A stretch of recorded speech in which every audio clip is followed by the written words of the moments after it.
right? I mean, they get married upside down underwater and say all kinds of strange vows that don't actually mean what the church means by marriage. And every time I watch a new romantic movie, which is not very often, people are always making up their own vows, and it's like, I love you, and Alpo dog food until next Thursday. So I'm like, what does that even mean? You know? And to sort of forestall the possibility of that, the church says, look, you got to say what we say, you got to do what we want you to do, got to do it in front of a church so we can verify that it's been done properly. That's a reasonable position for the church to take.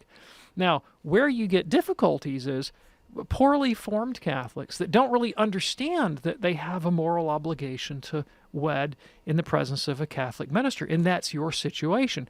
And you're thinking, well, why should I be penalized because of my husband's ignorance of canonical obligations that he didn't know exist? Now, that's all by way of preface. Let me address that on the other side of the break. All right, very good. Jeanette, stick with us there because we're going to answer that question in full on the other side of the break. Hey, we have got phone lines open for you right now. If you have a question for Dr. David Anders, 833-288-EWTN. That's 833-288-3986. Call now. Hey Alexa, how many ways can I get EWTN? You can get EWTN on television, via cable and satellite, on Apple TV, Roku, Amazon Fire, and Google Play.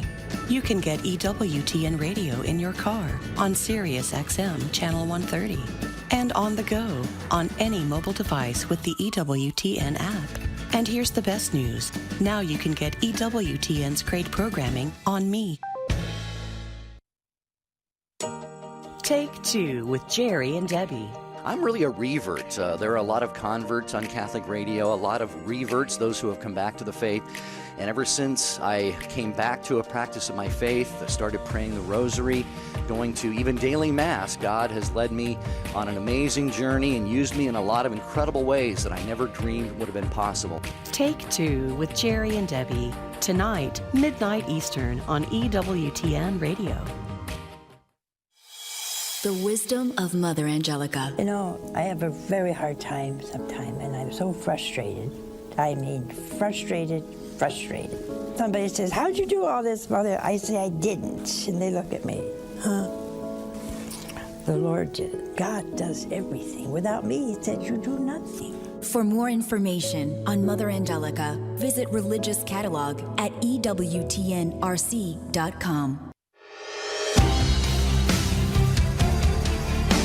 It's called the Communion here on EWTN. Our phone number, 833-288-EWTN. That's 833-288-3986. Before we finish up with Jeanette's question, I want to remind you, and you may know this already, EWTN radio is available on smart speakers. You may have one in your kitchen, in your bath. Some people have one in every room of their home. The smart speakers like Amazon Echo or Google Assistant and others. And for example, you can listen to this show just by saying, Alexa, ask EWTN to play Call to Communion. It's one more wonderful way that EWTN is everywhere. So we had a question here from Jeanette, and you were starting to unpack the question regarding baptism and marriage. Yes. So what I left off at the end of the break, the real question that I was trying to get at, and it's like Jeanette's problem is, I can understand that the church wants Catholics to marry in front of a priest or minister, but what about my husband? She says, who was baptized a Catholic as a child, didn't even know he was baptized Catholic. He's not even aware that he has a canonical obligation in front of to marry in front of a priest or deacon. Yeah. So, like, why should he be penalized for that ignorance? Now, here is the beautiful thing to remember. The question of canon law judges objectively the validity of marriage. Okay, and that's an objective juridical fact. But canon lawyers don't judge the question of whether God can reach you graciously in your circumstance. And so when you act in good faith and invincible ignorance, you're not capable of knowing otherwise. You're not in mortal sin if you've acted invincibly ignorantly. If you don't know that you have an obligation and you've no way of finding out, and you're operating in good faith, then you trust in the kindness and the mercy of God. But at that time that you become aware that you have a canonical obligation that you failed to meet, well, now all of a sudden you've got a responsibility. So, don't worry about what your husband knew when he was 5 years old, or even when you got married, because he wasn't capable at that time. He wasn't in contact with Catholics, would have no way of knowing what his canonical obligations are, or you either, for that matter. But now that you know, there's an easy fix. Easy fix is you just go have your marriage convalidated. That's it. And there you go. I mean, take you an afternoon. You make an appointment, go to the church, say your vows in front of a priest, and boom, you're good to go. Then you've got certainty about your situation. How cool is that? That's great advice there for you, Jeanette. Thank you so much for your email. Here's a quick one now. This is from Paul, who says, Jesus was accused of making himself equal to God. Is that a false accusation, or did he actually do that? Oh, he certainly did that. he did it. He did it. That's a true accusation of Christ, that he made himself equal with God, to be sure. All right. And one more here. We're going to go to the phones in a moment. 833-288-EWTN. That's 833-288-3986. All right, Matthew has a question. What is the virtue of religion? What does that mean? And what is the meaning of the, quote, economy of salvation? Thanks, Matt in Southern Oregon. Okay, thanks. So virtue means some quality or habit that is perfective of human nature, right? And classically, the philosophers identified 4 cardinal virtues. One of them is justice. Justice would be the habit of rendering to another person or to civil society, to the common good, what is their due. So if you hire some guy to cut your grass, and he comes and cuts your grass, and he's agreed to do it for, $20, when he's done, you owe him $20. And the habit of justice in you would be such that you wouldn't think twice about paying what you owe. And you can owe people more than just money. I mean, St. Paul says, render to everyone what is their due, honor to whom honor. So a child owes a kind of reverence to his father in virtue of the fact that he's his father. Honor your father and mother, that sort of thing. It's right and just and proper for people to have a patriotic love of their homeland for the sake of the common good. Not a chauvinistic nationalism that would look down on other people, but a healthy regard for one's homeland and one's fatherland for the sake of the common good. That kind of patriotism. That's a just attitude to have. So justice could be rendered materially, but it could also be rendered relationally, dispositionally in one's heart. Now, religion is the virtue of justice as it applies to God and divine things. Right? When we talk about rendering to God what is God's due, that's actually captured by the concept of the virtue of religion. And God, by definition, is the highest good, the first cause. C.S. Lewis once described it as the place where all the beauty comes from, which I love that. Love That's a great description. Yeah. And so it's a rightly ordered soul is one that pays due reverence to the place where all the beauty comes from. Okay. And if you have that virtue in your heart, then you have the virtue of religion. What's something else entailed by the virtue of religion is that God is not just a private good that I have in my own fantasy life, but is the common good of the entire universe.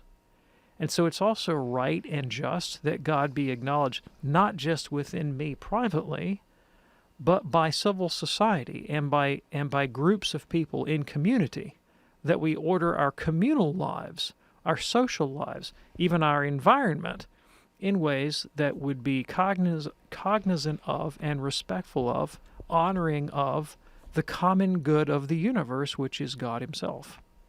Matt, thanks so much for listening to us in Southern Oregon. Glad that you're with us.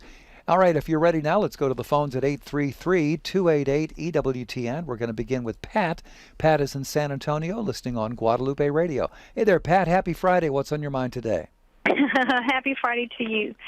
So my question is having to do with my 14, soon-to-be 15-year-old son. He was in the Catholic school from kinder to fifth grade, And recently, because of the COVID, we've been not going to church and as much as we should, but we do listen to Mass through EWTN. But he lately has been telling me, why are you pushing your religious beliefs on me? I don't believe there's a God because you cannot prove it. So what should my answer be? Okay, of course you can prove it. Absolutely you can prove it. That's a very ignorant objection for your son to make. There are many proofs of the existence of God, all right?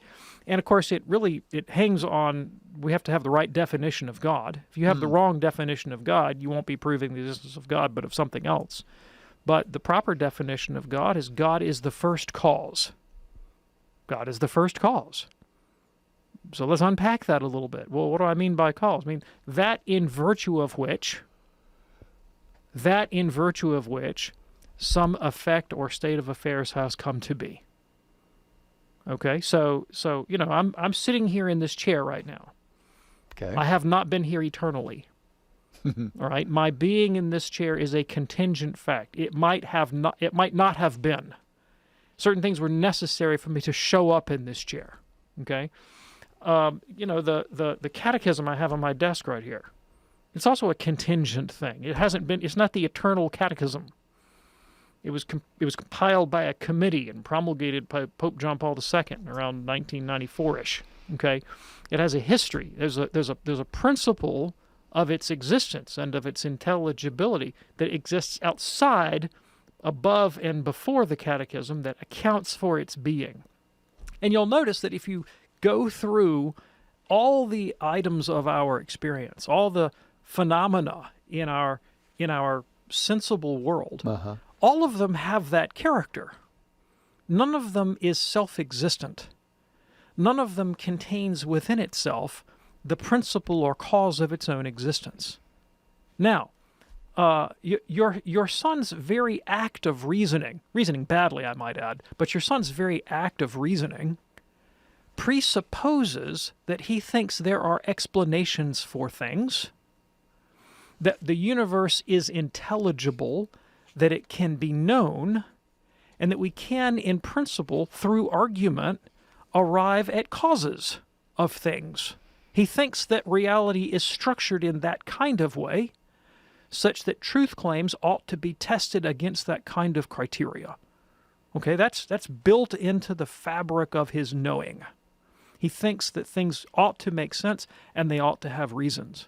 Okay, so I agree with him. Take that line of reasoning to the ultimate extent. The universe itself is not self-explanatory, but stands in need of an explanation. God is what we mean by the self-existent thing, or self-existence, in virtue of which all changing and phenomenal reality has its being. Now, if you deny that there is such a first cause or such a principle of intelligibility of the universe, then you can't use argument to reject the idea of God, because you've just thrown intelligibility and argument out the window. You say, as long as you think that reality is structured in an intelligible way that can be captured in causal reasoning, then you're acknowledging that there has to be a principle in virtue of which the universe has come to be or make sense. And that's what we mean by God. Now, that's just one argument that I've given you, but there are many, many. Dr. Peter Kreeft has a neat little website where he has about 20 different arguments for the existence of God. Ah. Now, 14, 15 may be a bit young for some of this literature. Although I take that back. Dr. Kreeft, I keep hammering on Dr. Kreeft. He's got a lot of good books for kids like this. He has one written for confirmation age kids, and it's, I'm trying to remember the name of it. It slipped my mind. It's like Reasons Why. I can't remember the name. You'll find it. But it's one of his umpteen million books is specifically for teenagers of this age, giving reasons for faith. A little bit higher end stuff, a little bit more PhD level business. Edward Feser's book, 5 Arguments or 5 Proofs for the Existence of God, is very, very good. And he boiled it down to 5. I mean, there are many more. So, but absolutely you can prove the existence of God. God's existence can certainly be known by reason. All right. But I really don't think that that's why, I don't think that's true. I don't think that your son is giving a true reason about why he doesn't want to go to Mass. I think he really keyed in it's not that God can't be proven. That's not the problem for him. Why are you forcing your religion on me? That's the issue. That's the issue. It's not an issue of whether religion is rational or intelligible or provable. It's the issue of he wants his autonomy. He doesn't want mom telling him what to do. All right, that's the issue. That's the issue.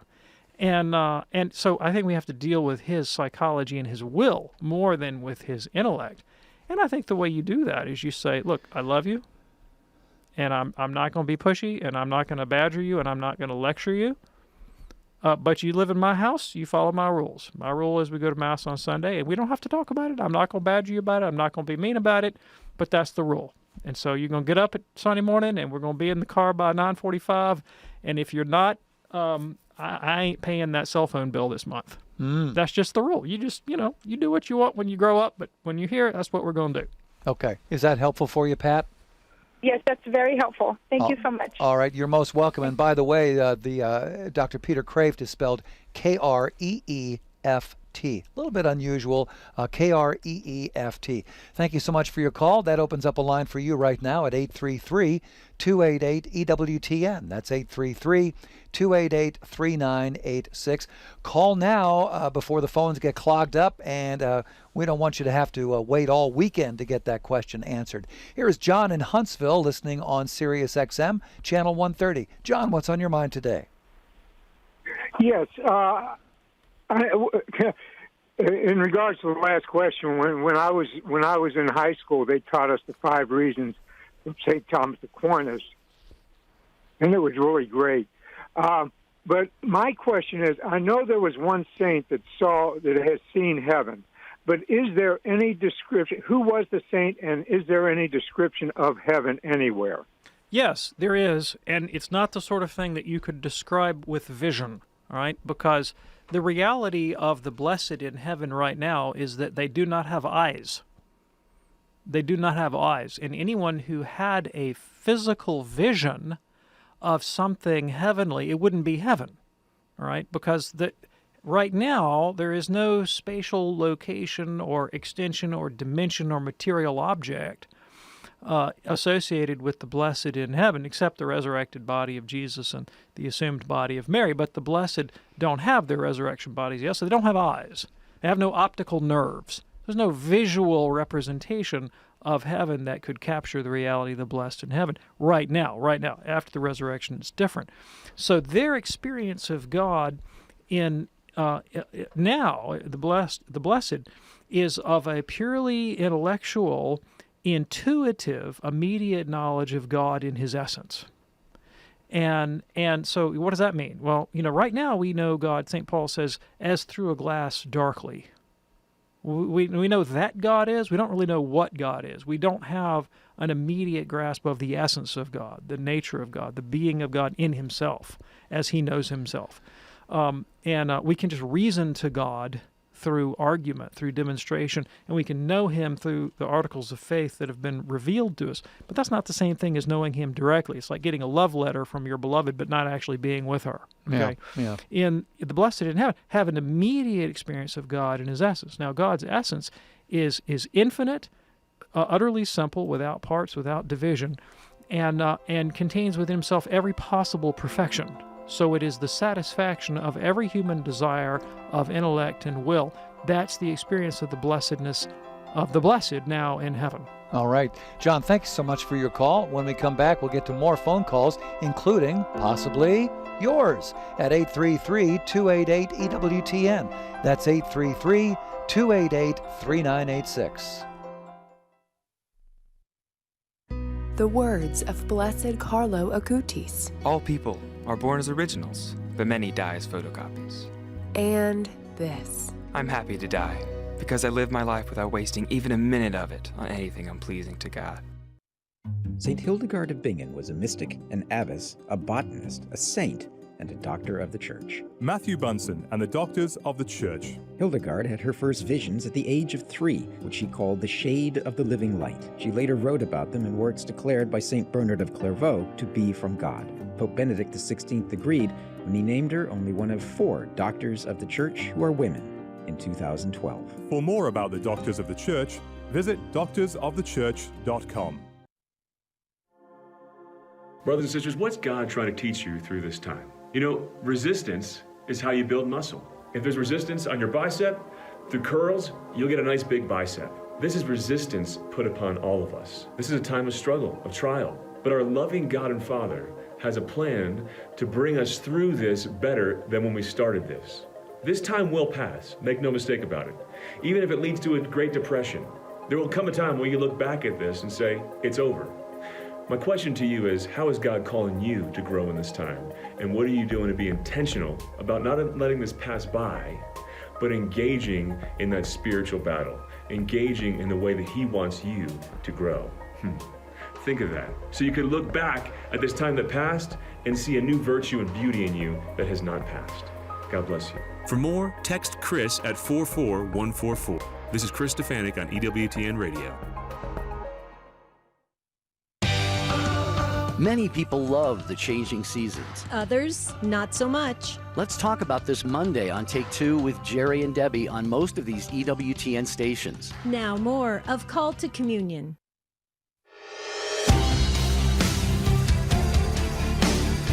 Hey, it's Friday, and this is Call to Communion here on EWTN. Do you have a question for Dr. David Anders? Lines are open right now at 833-288-EWTN. That's 833-288-3986. Before we go back to the phones or do any more emails or anything else, Dr. Anders was able to find that Dr. Peter Kreeft yes, title. I was recommending a book for her son, about 14, 15 years old, who says, well, you can't prove there's a God, which actually you can. And so Dr. Kreeft has a good book for kids this age. It's really aimed to that audience. And I could not think of the title of the thing, but I got it on the break. It's called Because God is Real, 16 Questions, 1 Answer. And he really wrote it for like confirmation age kids. So that's an age-appropriate approach to that problem. Fantastic. There you go, Pat. Hope that's helpful for you. All right, we'll get back to the phones in just a couple of seconds here. First, I want to get to this question from Valeria, watching us on YouTube. Valeria says, I'm confused by all the killing mentioned in 1 Samuel 15.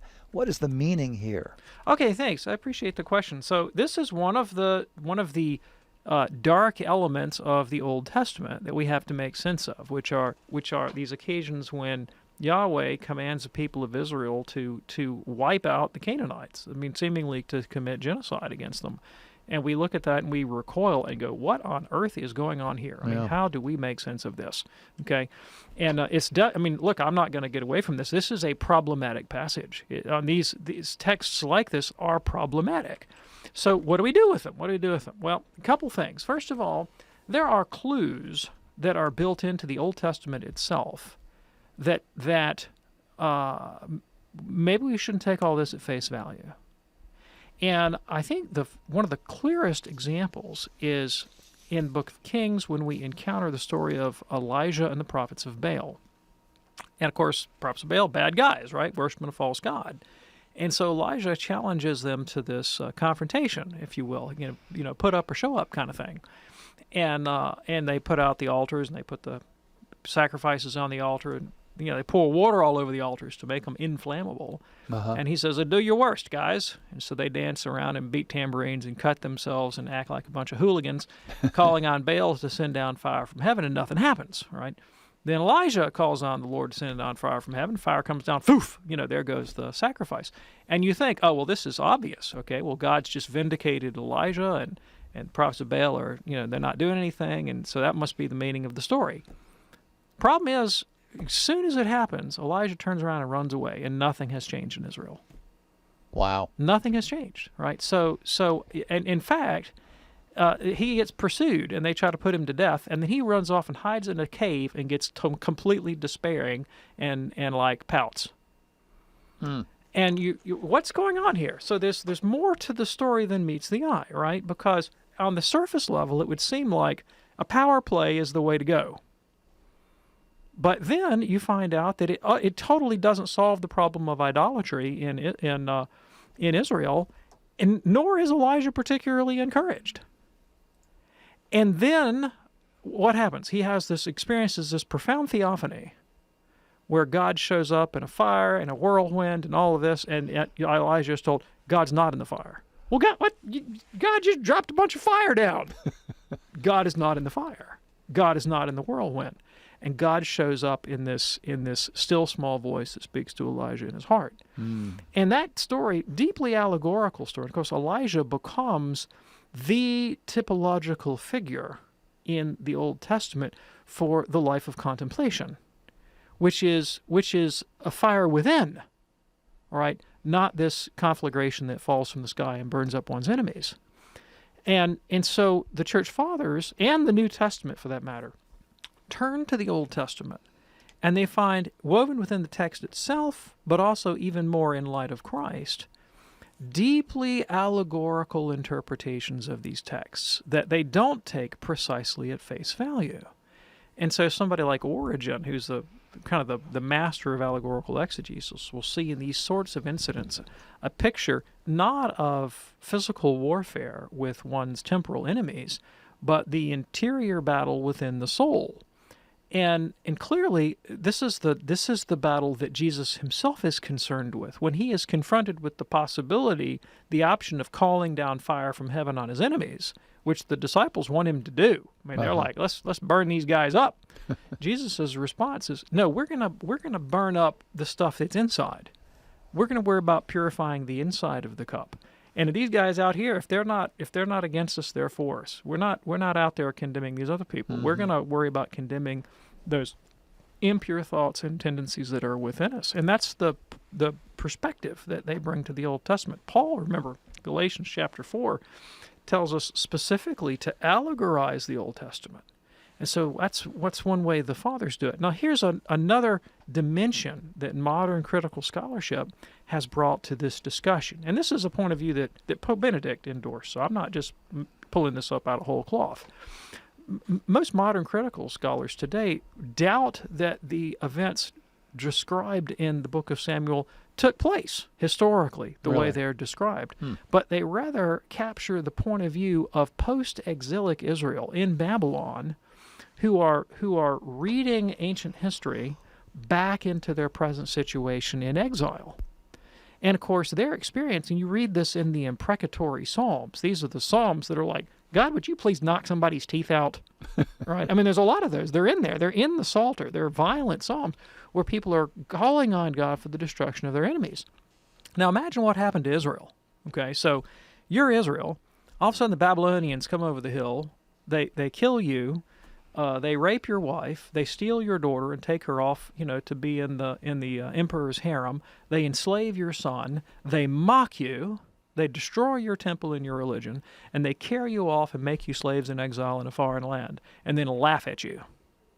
Ugh. All right, now that was their situation. And you're sitting there trying to make sense of your religious world and your religious life and yourself and your situation.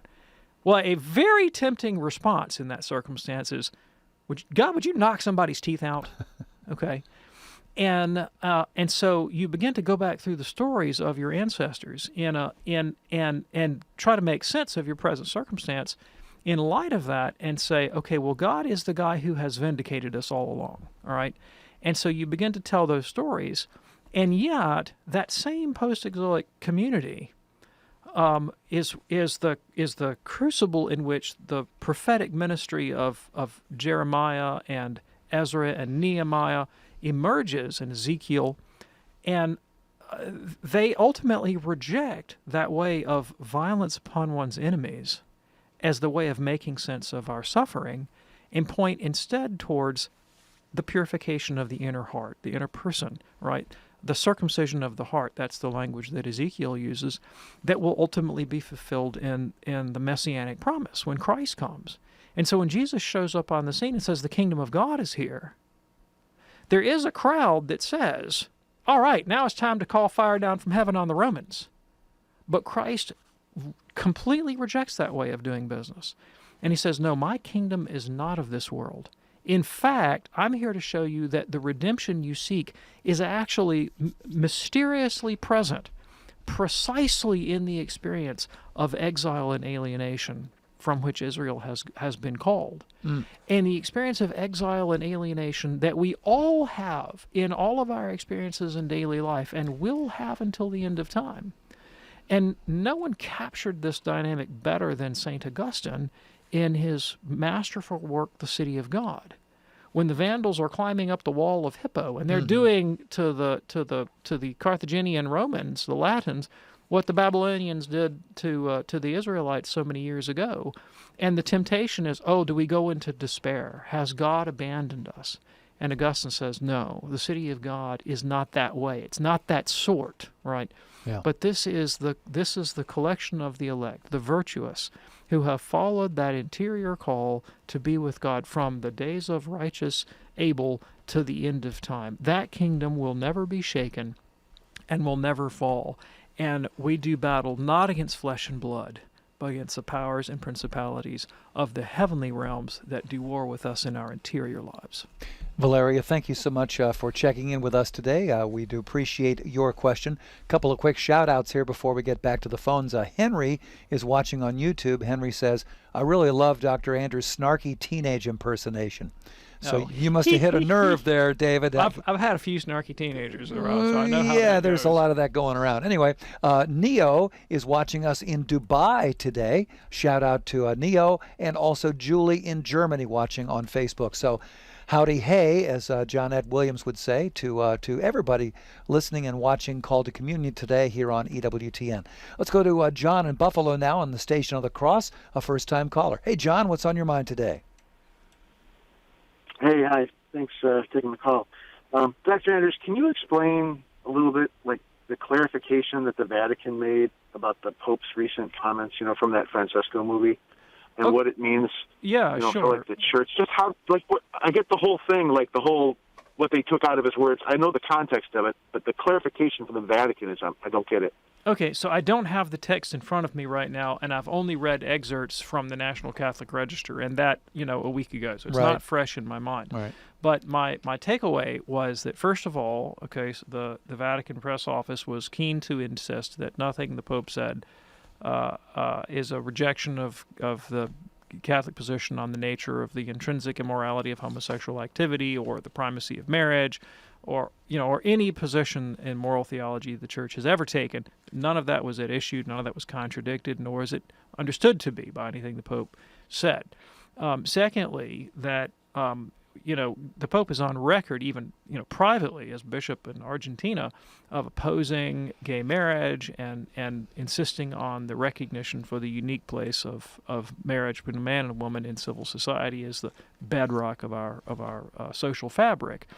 And that in the context of defending the doctrine of marriage, the Pope was playing around with sort of alternatives that are prudential judgments, given the political exigencies of the day, and made kind of an intellectual opening for a discussion of, well, if we reject gay marriage, could you concede to the possibility of civil unions?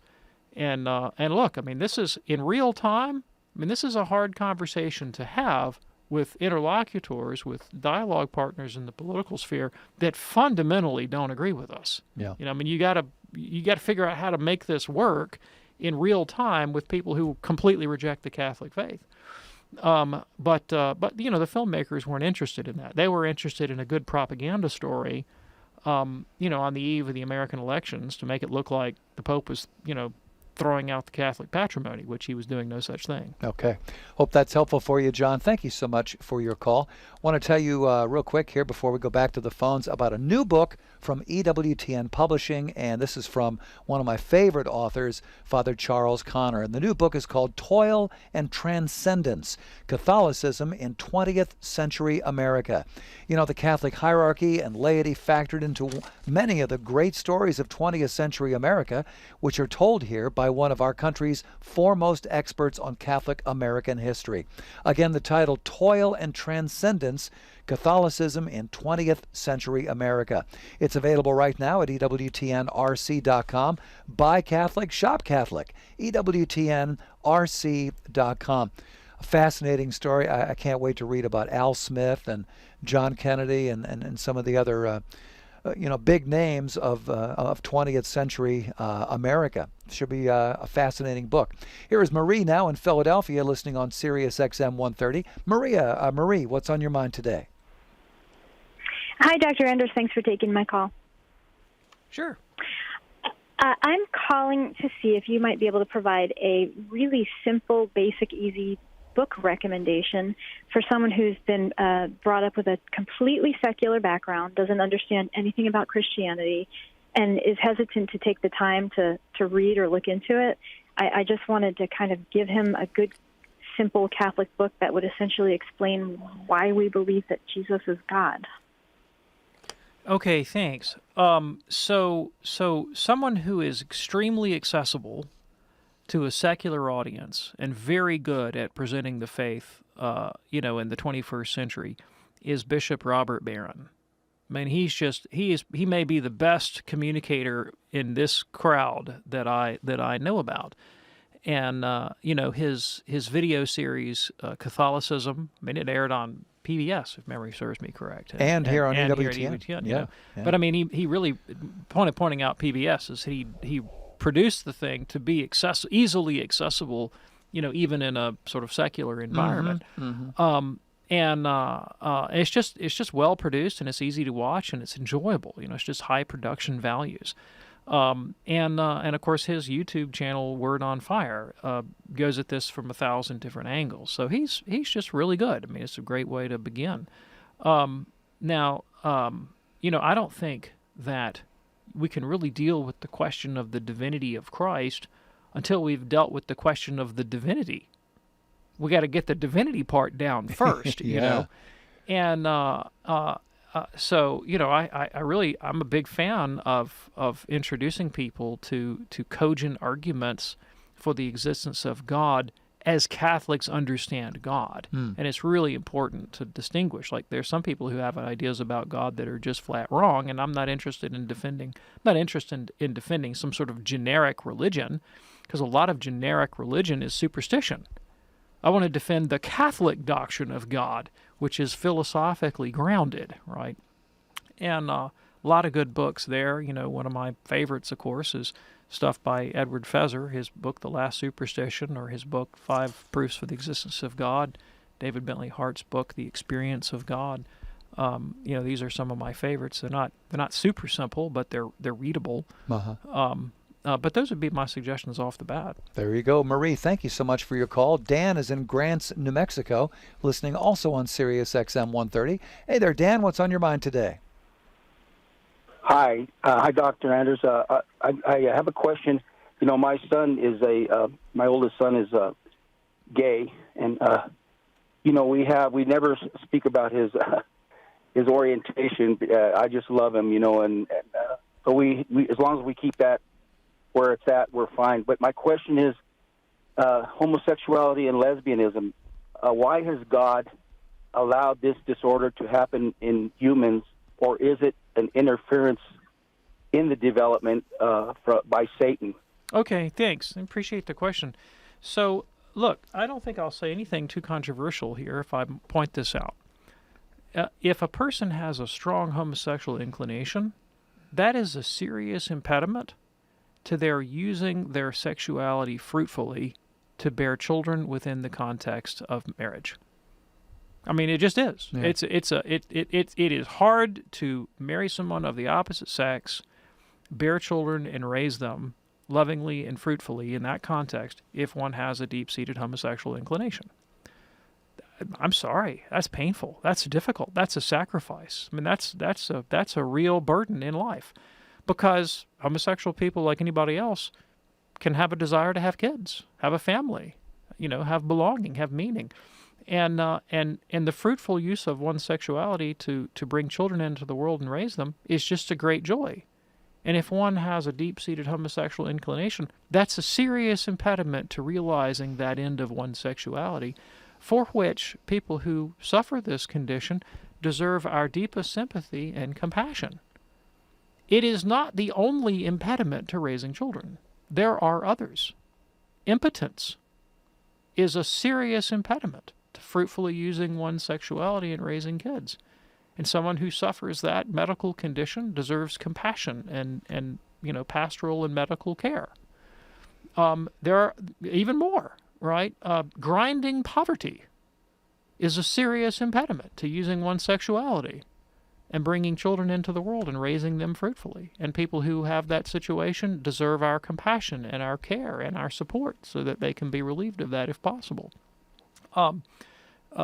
Certain kind of psychiatric conditions can likewise be a serious impediment to fruitfully using one's sexuality and bringing kids into the world. All of these are just various species of suffering. They're all, illness, sickness, poverty, relational difficulties, psychological difficulties, all manner of sufferings can create serious impediments for human beings and make life seemingly intolerable. But this is the situation that Christ has come to resolve. Right? This is why the Catholic faith, because our situation at present is less than optimal for all of us. Whether you're gay or straight or whatever your deal is, none of us lives a life without suffering. And whatever the form of suffering is in your life, we have a couple of options on how to deal with it. One of them is to try to bury ourselves in pleasures and distractions and to kind of deny the reality of suffering.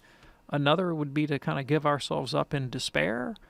Another might be to try to nihilistically detach ourselves entirely from the physical universe and to retreat into some sort of somnolence, and then to hoping that maybe we might be reborn in Buddha's Pure Land or something.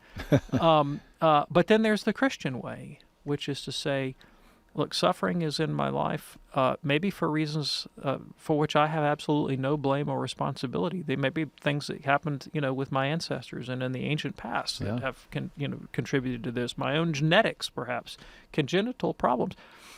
What I've got to do is figure out how to live with it.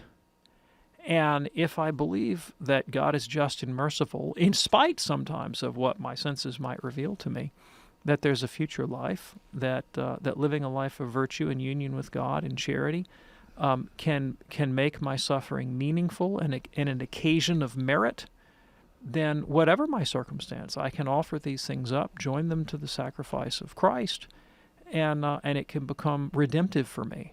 And that's true not only of the suffering endured by homosexual persons, but by any suffering that you endure. Sure. Dan, thanks so much for your call. Here's one that came in overnight on the EWTN listener call-in line. Hi, my name is Jason. I'm from Fresno, California. My question is, I have a son from a previous relationship, and he was baptized Christian, does the Christian thing with his mom. Myself, my wife, and my other two kids that I have with my wife, we're all Catholic, and my son's 16 years old now, and he's starting to ask me questions, and I know my answers are going to vary from his mother's answers. I don't want to sway him one way or the other. I'm just not quite sure how to handle it. I wish he was Catholic, but I'm okay with him being Christian.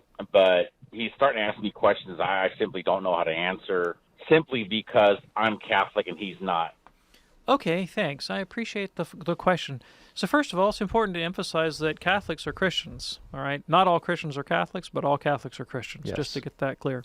Secondly, I think it's commendable that you don't want to erode your son's Christian faith, even though it's different from your own, and you'd rather he practice of Christian faith of some sort than no faith at all. And when there's religious conflict in the home or between parents, this can sometimes be corrosive to children, and they end up believing nothing, and we want to guard against that possibility.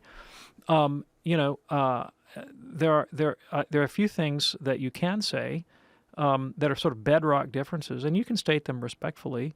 You can say, fundamental difference between Catholics and non-Catholic Christians is that we believe that Christ founded the church. He said he did, on this rock I'll build my church. And he gave us the church to be our guardian and teacher in the rule of faith, right? And it was the church actually that produced the Bible, compiled and promulgated the Bible as part of the church's sacred tradition. So we have a bigger data set, of divine revelation. Other Christian groups just cling to the Bible alone. They reject the authority of the Catholic Church. We don't agree with them on that, because the Bible was the product of Catholic tradition, and you really have to have Catholic tradition to have the Bible. But hey, at least they've got the Bible. They don't have all of divine revelation. Yeah. They're missing a lot of divine revelation that they need, and it would be better if they had the whole body of divine revelation. But they've got some. They got 66 out of 73 books, and that's a lot better than no books. Definitely. So we can be happy about the things that we have in common. And we can all agree, I think, that we can aspire to greater unity and peace and charity in the future. Very good. And here's a quick question from Fred. If you have 10 persons potentially subject to infection from coronavirus and half of them are Catholic and pray to God, what is the result? Which ones avoid infection? Okay, so I don't think being Catholic inoculates you against coronavirus. I don't think that praying to God necessarily inoculates you against coronavirus. I don't think that holy water inoculates you against coronavirus. Catholics, however, are really good at dying of infectious diseases while being united to God in charity, where we just rock at that. And so Saint Aloysius Gonzaga is the patron saint of people that die in heroic charity of infectious diseases. So if you're Catholic and you want to run out there and help people that have coronavirus and potentially expose yourself, I'm not advising that you do that, by the way, but if you find yourself in a helping profession and you get sick and die of the coronavirus, Aloysius Gonzaga is your friend, because he died of the plague. He was a Jesuit novice, and he was out there helping plague victims, and being Catholic didn't stop him from getting the plague, but it did unite him to God when he died of the plague. So that's what we're really good. We're really good at dying in the grace of God. And he's a saint. And he's a saint. Yeah, being Catholic doesn't solve you from the troubles of this world, doesn't cure you of the troubles of this world. It just gives you a way to deal with them and a way to turn them into grace and merit. Fred, thank you so much for your question. Dr. David Anders, hope that you have a wonderful weekend. Thanks, Tom. Don't forget, we do the program Monday through Friday here on EWTN Radio, 2 p.m. Eastern, with an encore at 11 p.m. Eastern, and a best of show Sunday at 2 p.m. Eastern. I'm Tom Price, along with Dr. David Anders. We hope you have a wonderful weekend as well. We'll see you on Monday. God bless.